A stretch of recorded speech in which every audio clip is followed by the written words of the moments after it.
मैं doctor Gajendra Gupta BBD government college Chimanpura Shahpura से बोल रहा हूँ। और आज का ये जो वीडियो लेक्चर है छात्रों बीएससी पार्ट थर्ड के बच्चों के लिए है, जिसमें अपने को पता है कि अपन यूनिट थर्ड अपन चालू कर चुके हैं। और इससे पहले मैंने एक लीनियर एक्सीलेटर का वीडियो आपको डाला था, हो सकता है आपको उसने देखा हो आप लोगों ने। आज अपन एक नया टॉपिक ले रहे हैं जिसका नाम है साइक्लोट्रॉन। साइक्लोट्रॉन भी एक तरह से क्या है बच्चों, ये डिवाइस होती है। और इस डिवाइस के अंदर क्या करते हैं कि कोई भी जो चार्ज पार्टिकल है, यहाँ अपन धनायन की बात करेंगे, उस चार्ज पार्टिकल को अपन त्वरित कराते हैं। और वो इस तरह की अरेंजमेंट करते हैं उस डिवाइस में कि वो सर्पिलाकार पथ के अंदर गति करता रहे और उसकी एनर्जी बढ़ता रहे। क्योंकि लीनियर एक्सीलेटर में पहले अपन ने देखा था कि लीनियर एक्सीलेटर में बहुत लंबा बनाना पड़ता था, इस वजह से उसकी लंबाई को मेंटेन करना, उस उपकरण को पूरा मेंटेन करना वो बड़े दुविधाजनक था। इसलिए लॉरेंस और लिविंगस्टोन ने सन 1932 के अंदर 1932 के अंदर एक नई डिवाइस बनाई, एनर्जी मतलब चार्ज पार्टिकल जो थे उनके एनर्जी को एक्सीलेट करने के लिए, और उसका नाम दिया उन्होंने साइक्लोट्रॉन। इस साइक्लोट्रॉन को अगर आप देखो छात्रों, तो यहाँ मैंने यहाँ बता रहा हूँ मैं, एक तो ये साइक्लोट्रॉन की जो इसकी डिवाइस है उसकी आकृति कुछ इस तरह की होती है। दो ठोस स्टील के चुंबक होते हैं, इन दोनों ठोस स्टील के चुंबक के बीच में एक डायाफ्राम ये रखा रहता है, ये इसके सेंटर में रहता है। और इस सेंटर में रहते में इसके अंदर देखें अपन, इसमें ऊपर एन है, नीचे एस है, एन से एस की तरफ ये चुंबकीय बल रेखाएं हैं। जब ये जो डायाफ्राम है ये जब अपने पास इसके बीच में रहता है यहाँ पे, और इसके अंदर बीच में एक धन आयन स्रोत रहता है, इस धन आयन स्रोत से धन आयन को उत्पन्न किया जाता है। इस चैम्बर में गैस भरते हैं अपन, और गैस के रूप में हाइड्रोजन गैस काम में ले सकते हैं। इसी चैम्बर के अंदर दो डी काम में लेते हैं अपन, D1 और D2। ये खोखली डी होती है, और ये खोखली डी के बीच के अंदर कुछ डिस्टेंस रहते हैं, और इसके अंदर इन डीओ को इस पर उच्च हाई वोल्टेज लगाने के लिए एक रेडियो आवर्ती दोलित लगा देते हैं, जिसकी फ्रीक्वेंसी 10⁻⁶ हर्ट्ज के आसपास होती है। और इससे अपन 10 से 100 किलो वोल्ट तक की एनर्जी वोल्टेज अपन इसको दे सकते हैं। यहाँ पे इसमें वैक्यूम करने के लिए पंप लगा रहता होता है, जिसको अपन निर्वात पंप कहते हैं। यहाँ इसके अंदर जो धनायन पार्टिकल हैं वो इसमें सर्पिलाकार पथ में चक्कर लगाते रहते हैं, और जब उनको बाहर निकालना होता है तो यह एक प्लेट होती है, उस पर उच्च ऋण आवेश करके इस प्लेट को यहाँ से धन आयनों को डिफ्लेक्ट कर लिया जाता है और उसको बाहर ले लेते हैं, और ये कंटिन्यूस रूप में अपन बाहर इसको प्राप्त कर सकते हैं। यहाँ अपन ये देखें कि इसके अंदर अपन प्रोटॉन को अपन 10 से 25 मिलियन इलेक्ट्रॉन वोल्ट तक के प्रोटॉन प्राप्त कर सकते हैं। अल्फ़ा पार्टिकल जो है वो 40 मिलियन इलेक्ट्रॉन वोल्ट के प्राप्त कर सकते हैं, और जो न्यूट्रॉन है वो 20 मिलियन इलेक्ट्रॉन वोल्ट के इसमें अपन प्राप्त कर सकते हैं। इसके सिद्धांत और कार्यप्रणाली में छात्रों अपन कह सकते हैं, चूंकि इस पर एक चुंबकीय बल लगता है, और उस चुंबकीय बल को अपन F vector F = Q vector V cross vector B के द्वारा अपन बताते हैं। चूंकि V और B एक दूसरे के लंबवत होते हैं, मतलब उनके बीच में 90 डिग्री का एंगल होता है। यहाँ मैंने परपेंडिकुलर का साइन भी बताया है, इसलिए साइन 90 आएगा यहाँ, और साइन 90 का मतलब 1, इसलिए F = QV भी आ जाती है, इक्वेशन 1 आ जाती है। यहाँ जो भी साइक्लोट्रॉन के अंदर दोनों डीओ के बीच में जब पार्टिकल गति करता है, तो उस गति के दौरान उसके ऊपर एक वृत्ताकार पथ के लिए आवश्यक अभिकेंद्रीय बल ही जो है चुंबकीय बल QV भी प्रदान करता है।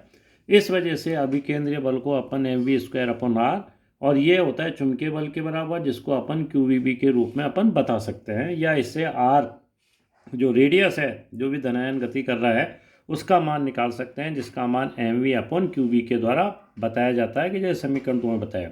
इसमें होता है क्या है छात्रों, अगर इसको आप देखो, यहाँ से जैसे ही धनायन को जैसे ही यहाँ से उत्पन्न होता है, उस अवस्था के अंदर मान लो ये धनायन उत्पन्न हुआ, तो रेडियो फ्रीक्वेंसी दोलित के द्वारा इस D1 पे अगर नेगेटिव आवेश आ जाए या नेगेटिव टर्मिनल इसका काम करे, तो ये इसकी तरफ आकर्षित होगा, ये यहाँ से यहाँ गति करता हुआ आएगा।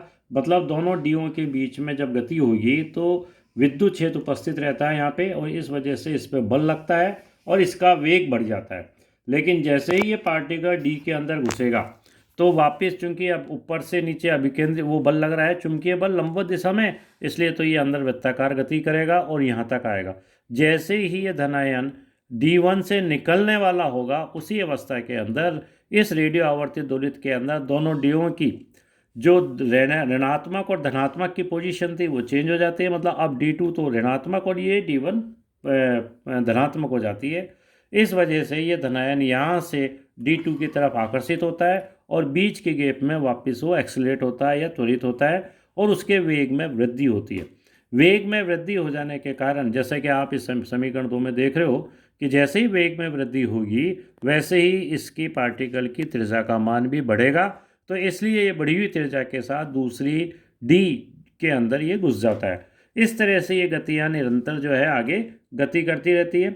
यहाँ अपने को कुछ इंपॉर्टेंट पॉइंट्स देखने को मिलते हैं जिनको मैं इस तरह से बता सकता हूँ कि D के अंदर आयन चूंकि स्थिर वेग से तथा दोनों डीओ के बीच त्वरित होता है। क्यों? क्योंकि विद्युत क्षेत्र लगता है दोनों D के बीच में।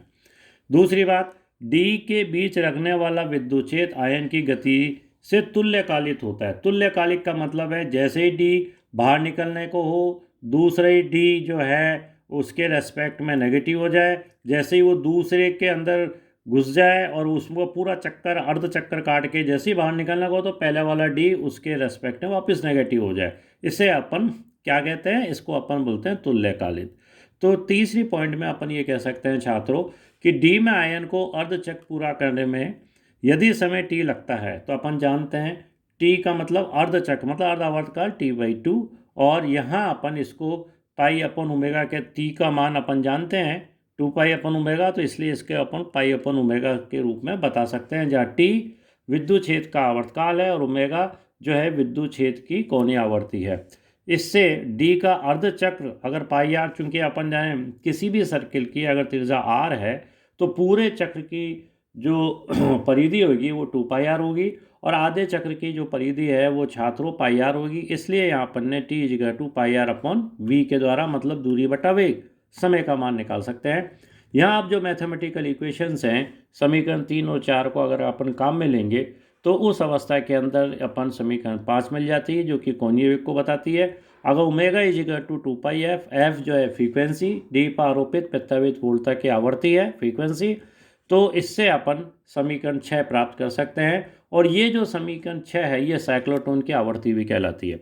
आपसे कभी कभी ये पूछ लिया जाता है कि साइक्लोट्रॉन की आवर्ती का सूत्र निकालिए, तो इस अवस्था में आपको ये फार्मूला निकाल के बताना पड़ता है। समीकरण 6 को साइक्लोट्रॉन की आवश्यक शर्त भी कहते हैं और डी की परिधि पर चक्कर काट कर डी से बाहर निकलने वाले आयन का अगर वेग निकालें कि मतलब मैक्सिमम रेडियस उसको मिल गई जिसको अपन ने कैपिटल आर माना है सबसे लास्ट में, तो यहाँ स्मॉल आर की जगह कैपिटल आर कर दें अपन, तो अपने पास v की वैल्यू जो है समीकरण 2 को काम में लें तो समीकरण 7 मिल जाती है।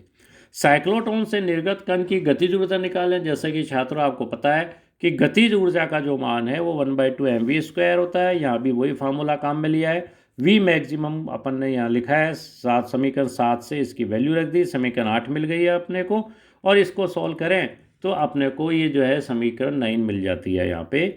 और इज जो एनर्जी है साइक्लोट्रॉन से बाहर निकलने वाले धनायनों की, उसका मान फ्रीक्वेंसी के वर्ग के अनुक्रमानुपाती होता है। यहाँ पर ये भी कह सकते हैं, क्वेश्चन अगर एग्जामिनर चाहे तो यह बना सकता है कि आयन की अंतिम ऊर्जा वोल्टता के शिखर मान पर निर्भर नहीं करती है। यहाँ पे देखें अपन कोई वोल्टता के शिखर मान पर निर्भर नहीं करती है, इसलिए डी के मध्य अंतराल में कम वोल्टता लगाकर भी अपेक्षाकृत अधिक गतिज ऊर्जा के कण प्राप्त कर सकते हैं। ये बात अपने को समीकरण 9 बताती है। यदि D1 व D2 के बीच में वोल्टता V है तो आयन को दोनों D के मध्य अंतराल पार करने में जो एनर्जी मिलेगी वो QV होगी। और चूंकि एक चक्कर में आयन 2 बार बीच के अंतराल में से जाता है, इसलिए टोटल एक चक्कर में एनर्जी का मान 2QV होगा। अगर n चक्कर काटता है पार्टिकल तो उसको अपन इस तरह से भी समीकरण 10 के द्वारा बता सकते हैं। यहाँ ये सारी बातें छात्रों अपन ये तब कह सकते हैं कि इसमें कुछ शर्तें जो हैं वो भी अपने को ध्यान में रखनी पड़ेगी, तब जाके ये समीकरण है वैलिड होगी। क्या? जैसे साइक्लोट्रॉन में एक तो होता है चुंबकीय फोर्सन, क्योंकि दोनों डी के बीच के अंदर जब भी कोई पार्टिकल गति करेगा तो गति करने के दौरान वो मध्य तल में गति करना चाहिए। अगर वो दोनों डी के बीच में मध्य तल से ऊपर चला गया या नीचे चला गया तो वो डी से टकराकर खत्म हो जाएगा और अपने को बाहर की साइड के अंदर वो धनायन अपने को नहीं मिल पाएगा जिसके कि अपन चाहते हैं।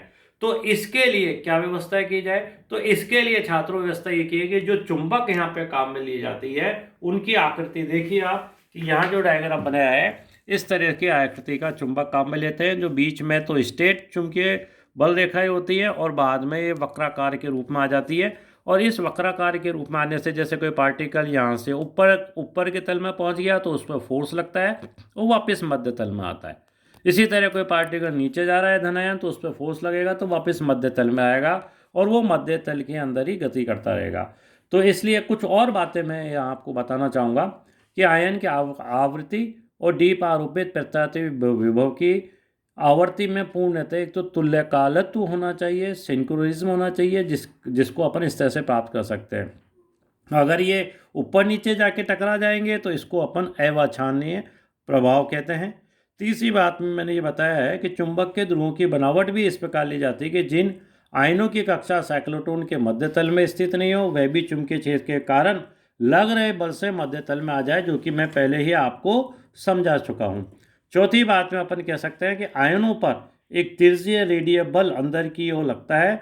मध्य तल में स्थित आयनों पर केवल तिर्य्य बल तथा मध्य तल के ऊपर या नीचे स्थित आयनों पर तिर्य्य व ऊर्ध्वाधर बल घटक भी लगता है। तो इस तरह से अपन ये बात बता सकते हैं।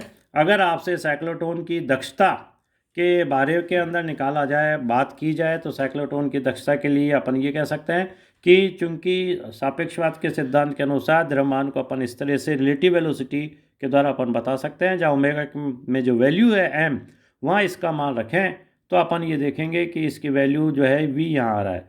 तो इससे अपन ये कह सकते हैं कि अगर जैसे जैसे v इंक्रीज होएगा आयनों का वैसे वैसे ओमेगा का मान भी डिक्रीज होगा। अतः अर्ध चक्कर के लिए आयन अधिक समय लेगा जिससे तुल्यकालिक हमको नहीं मिल पाएगा। ये इसकी अदक्षता की वैल्यू है। तो इस तरह से यहाँ जो है ना साइक्लोट्रॉन के बारे में मैंने बताने की कोशिश की आपको किस तरह से बता सकते हैं। और इसका जो मटेरियल है वो मैंने व्हाट्सएप पे भी डाल दिया है, अगर आप उसको देखेंगे तो आपको पूरी डिटेल समझ में आ जाएगी। कुछ न्यूमेरिकल्स भी मैंने व्हाट्सएप पे भी डाले हैं आपको कि कुछ इसके ऊपर एग्जाम्पल्स हैं जिन एग्जाम्पल्स को अपन इसको करके बता सकते हैं। जैसे ये मैंने यहाँ कुछ एग्जाम्पल बताए हैं कि एक 5-7 एग्जाम्पल दिए हैं जिसके अंदर एनर्जी निकालने का फार्मूला है जो किस तरह से निकाल सकते हैं। ये आए भी हैं 2009 में, 13 में भी आया है, बीकानेर के अंदर आया 2013 के अंदर। इसी तरह से अपने यहाँ तो ये मैंने कुछ एग्जाम्पल यहाँ आपको बताए हैं जो आपको अपने उसके अंदर मिल जाएंगे। जो व्हाट्सएप ग्रुप है उसमें मैंने डाला है लिटरेचर, आप उसको पढ़िए, उसको समझिए और फिर कोई अगर एनी क्वेरी होती हो तो आप मुझसे पूछ सकते हो। आज के लिए इतना ही, अपन साइक्लोट्रॉन को यहीं ख़त्म करते हैं।